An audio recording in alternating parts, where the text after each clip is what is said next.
जय तु हिंदू राष्ट्रम।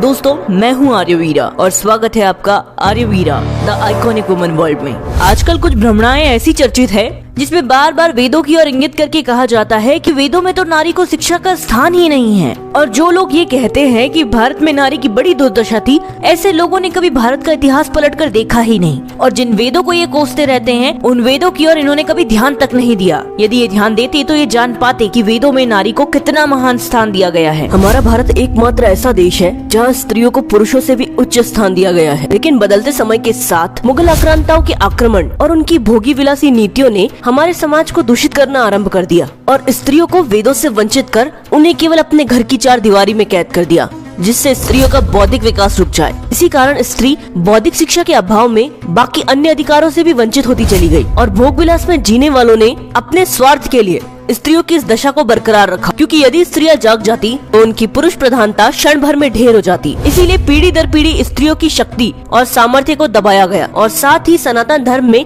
स्त्री की स्थिति को लेकर अनेक मिथ्या बातें प्रचारित कर दी गई, ताकि स्त्री कभी सनातन धर्म और हमारे धर्म शास्त्रों की ओर मुड़कर न देख पाए। और फिर अंग्रेजों ने भी इस पुरुष प्रधानता की अग्नि में घी डालने का काम किया और चंद लोगों से शुरू हुए इस षड्यंत्र और दूषित मानसिकता का बोझ हम आज तक ढो रहे हैं। और इसी के परिणाम स्वरूप स्त्रियां अपने मूल स्वभाव को जाने बिना पाश्चात्य गंदगी की ओर जा रही है। इसका कारण यही है कि हमारे इतिहास से जानबूझकर छेड़छाड़ की गई, जहां हजारों लाखों विदुषियों, वीरांगनाओं, रानियों, शतरानियों और सामर्थ्यवान भक्तमयी नारियों का इतिहास धीरे धीरे ओझल कर दिया गया। लेकिन आज भी यदि कोई वेदों की ओर ध्यान दे और वेद की दृष्टि से नारी को देखे, तो नारी हमारे समाज की आधारशिला है। और वेदों में वर्णित है, यदि किसी श्रेष्ठ समाज का निर्माण करना हो तो वहाँ स्त्रियों को सर्वोच्च सम्मान देना होगा।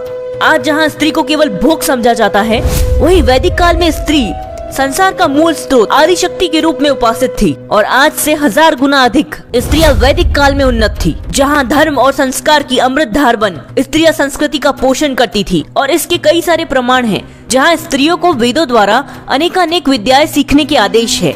और साथ ही वेदों में 30 से भी ज्यादा ऋषिकाओं के नाम वर्णित हैं, जिनमें शाश्वती, रोमशा, वाक, घोषा, अपाला और विश्वारा जैसी महान ऋषिकाओं का नाम वर्णित है। वहीं यदि वेद मंत्रों पर दृष्टि डाले तो शिक्षा से लेकर उनके स्वास्थ्य तक तथा समाज में उनकी उन्नत स्थितियों पर भी प्रकाश डाला गया है। यदि बात स्त्री शिक्षा की हो तो ऋग्वेद के प्रथम मंडल के 164वें सूक्त के 41वें मंत्र में वर्णित है कि जो स्त्री समस्त वेदों को पढ़ के पढ़ाती है, वे सब मनुष्य की उन्नति करती है। और ऋग्वेद के ही प्रथम मंडल के 125वें सूक्त के 5वें मंत्र में वर्णित है कि